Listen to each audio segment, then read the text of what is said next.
হ্যাঁ, স্টার্ট।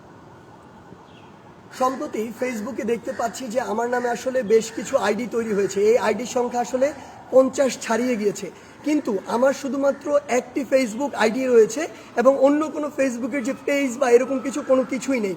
অর্থাৎ আমি এখন এই মুহূর্তে যে আইডিটিতে লাইভ করছি এটি আমার একমাত্র ফেসবুক আইডি, অন্য কোনো আইডি বা পেজ আমার নেই। আমি দেখছি যে বিভিন্ন মিডিয়ার ভাই বোনেরা তাদের যে মিডিয়ার যে বিভিন্ন পেজ রয়েছে কিংবা আইডি রয়েছে সেগুলোতে আমার নাম মেনশন করে ওই আইডিগুলোর মিথ্যা কিছু বিভ্রান্ত তথ্য ছড়াচ্ছেন। এজন্য আমি আপনাদের বলে দিতে চাই সেগুলো আমার আইডি নয়, সেগুলো ফেক আইডি এবং আপনারা সেগুলো ফলো করা থেকে বিরত থাকবেন।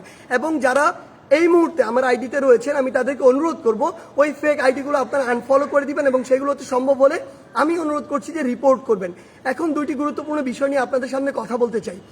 একটি বিষয় হচ্ছে যে আমরা দেখছি গতকালকে থেকে বাংলাদেশের বিভিন্ন জায়গায় ঢাকা শহর থেকে শুরু করে বিভিন্ন অপ্রত্যাশিত ঘটনা ঘটছে, সহিংসতার ঘটনা আমরা শুনতে পাচ্ছি। আমরা আপনাদেরকে স্পষ্ট করে বলতে চাই, এই যে বাংলাদেশের ছাত্র সমাজ একটি এত বড় আন্দোলন করেছে, একটি ফ্যাসিস্ট একটি সরকারের যে একটি পতন ঘটিয়েছে, সেটি আমরা এই কারণে করিনি যে একজন নির্যাতক চলে যাবে আরেকজন নির্যাতক এসে সেই জায়গাটি নিবে।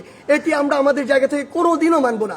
বরং এই যে নির্যাতনের যে প্রসেসটি রয়েছে, যে সিস্টেমটি রয়েছে, এই সিস্টেমটি ছাত্র সমাজ বা বর্তমান বাংলাদেশের যে প্রজন্ম তারা চায় না।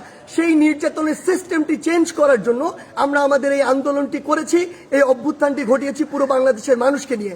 সেই জায়গা থেকে বিভিন্ন রাজনৈতিক মতাদর্শ, সে বিরোধী মতাদর্শ হতে পারে কিংবা বিভিন্ন যে রাজনৈতিক মতাদর্শে যা ছাত্র সংগঠন বিভিন্ন রয়েছে তাদের কথা বিভিন্নভাবে শোনা যাচ্ছে যে তারা প্রতিহিংসার বশবর্তী হয়ে এই বিভিন্ন ভাঙচুরগুলো চালাচ্ছে। আমরা স্পষ্ট করে বলে দিতে চাই, এই বাংলাদেশে এরকম যদি অন্যায় বা অপরাধ যেগুলো হচ্ছে এগুলোর অবশ্যই প্রত্যেকটির বিচার হবে।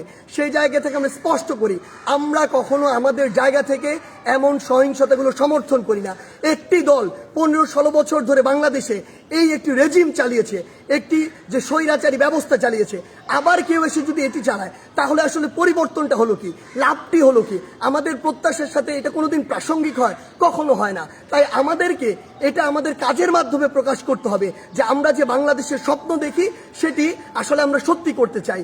আরেকটি স্পষ্ট করে কথা বলতে চাই, সেটি হচ্ছে যে আমাদের যে সংখ্যালঘু ভাই বোনেরা রয়েছে তাদের বিভিন্ন ধর্মীয় উপাসনালয় রয়েছে, সেগুলোতে অনেকেই চক্রান্ত করে আঘাত করার চেষ্টা করছে, অনেকে প্রোপাগান্ডা ছড়াচ্ছে, যা হচ্ছে না তাও বলছে। সেই জায়গা থেকে আমাদের সকলকে, সকল ধর্মের বর্ণের সকলকে এই দায়িত্ব নিতে হবে যে আমাদের যে ভাই বোনেরা এটি শিকার হচ্ছে তাদেরকে আমাদের প্রোটেক্ট করতে হবে। একটি জিনিস মনে রাখবেন, 1971 যখন বাংলাদেশ স্বাধীন হয়েছিল কোনো নির্দিষ্ট ধর্মের মানুষের কারণে স্বাধীন হয়নি। এই বাংলাদেশ একটি অসাম্প্রদায়িক দেশ এবং এখানে সকল ধর্মের মানুষের এই যে প্রচেষ্টার ফলে বাংলাদেশ আজকে এই পর্যায়ে, কিংবা আজকে 2024 সালে দাঁড়িয়ে যে অভ্যুত্থানটি বাংলাদেশে ঘটেছে, যে স্বৈরাচারের পতনটি ঘটেছে, সেটি কোনো একটি নির্দিষ্ট ধর্মের মানুষের কারণে ঘটেনি। সেটি পুরো বাংলাদেশে বিভিন্ন ধর্মের, মতাদর্শের, বর্ণের গোষ্ঠী যারা রয়েছে সকলের সম্মিলিত প্রচেষ্টায় ঘটেছে। সেই জায়গা থেকে আমি আপনাদেরকে এটা স্পষ্ট করে জানিয়ে দিতে চাই, যারা এই কাজগুলো করছে অবশ্যই তাদেরকেও বিচারের আওতায় আনা হবে। কিন্তু আমাদের দায়িত্ব হচ্ছে আমরা আমার জায়গা থেকে আমাদের আশেপাশে বিভিন্ন সংখ্যালঘু ভাই বোনদের যদি কোনো বাড়িঘর কিংবা ধর্মীয় উপাসনালয় থাকে আমরা নিজেরা গিয়ে সেগুলোকে প্রোটেক্ট করব। সেই দায়িত্বটি আমাদের, কারণ আমাদের আসলে স্বাধীনতার এখনো শুধুমাত্র একটি প্রাথমিক বিজয় হয়েছে, চূড়ান্ত ধাপে আমরা যাইনি। এটি ভুলণ্ঠিত করার জন্য অসংখ্য দেশের বাইরের অপশক্তি তাদের সর্বোচ্চটিকে দিয়ে চেষ্টা করছে। কিন্তু আমরা যদি এই অপকর্মগুলো প্রশ্রয় হতে দেই তাহলে আমাদের এই যে স্বাধীনতার যে চূড়ান্ত বিজয় সেটি কিন্তু অনেক কঠিন হয়ে যাবে। সেই জায়গা থেকে সকলের কাছে অনুরোধ যে আমাদের সকল ভাই বোন যারা এই অত্যাচারের শিকার হচ্ছে সেগুলোর আপনার পাশে গিয়ে দাঁড়ান, সেগুলোর প্রতিবাদ জানান। এবং কেউ যদি কোনো রাজনৈতিক উদ্দেশ্যে প্রতিহিংসার বশবর্তী হয়ে কিংবা অন্য কোনো মতাদর্শ এই চিন্তা করে এসব হামলা চালায়, অবশ্যই এই বাংলাদেশে সেগুলোর বিচার হবে। আপনারা সবাই সবার জায়গায় সচেষ্ট থাকুন যতক্ষণ না পর্যন্ত এই বাংলাদেশে জনগণের ভোটে, জনগণের দ্বারা নির্বাচিত একটি সরকার না প্রতিষ্ঠিত হচ্ছে। ধন্যবাদ।